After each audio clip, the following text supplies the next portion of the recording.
tennis racket right here. It's a Wilson T2000. It's a racket I played with when I was a kid. This is not it. Mine right here, these, they have these little wires. It's held on with wires. And you would, the courts that we had, were like concrete or something, and you would hit this, and one of these finally broke. But I found this at a garage sale. It's a Wilson T2000. But look how small that thing is. I mean, it's like a squash racket. This is what Jimmy Connors used. It's awesome. The guys that I played with, they won the state championship in doubles. They were doubles players. They played singles, obviously, but they were great. And so I got to play with them. And the guy who I only got four games off of him. He would bagel me every freaking time. Son of a gun.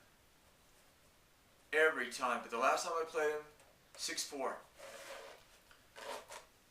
And I played this other guy 6-4. But I never played. I mean, I just took it up because I guess because they were playing. I played football and baseball. And then all of a sudden I went to college, which was in the next town, and a couple of guys that were there in that town, they played tennis.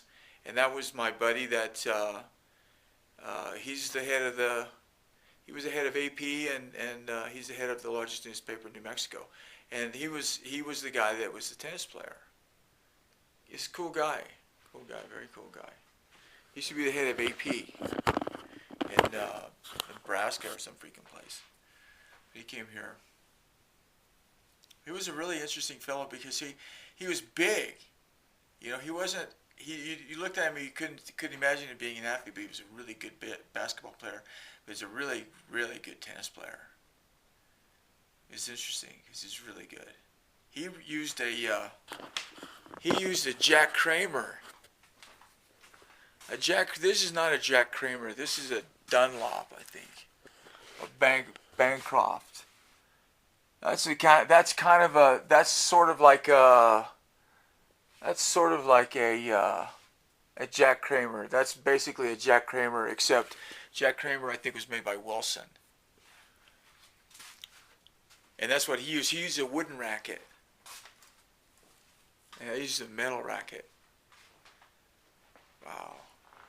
That was really wild back in those days. That was fun. That was really a lot of fun.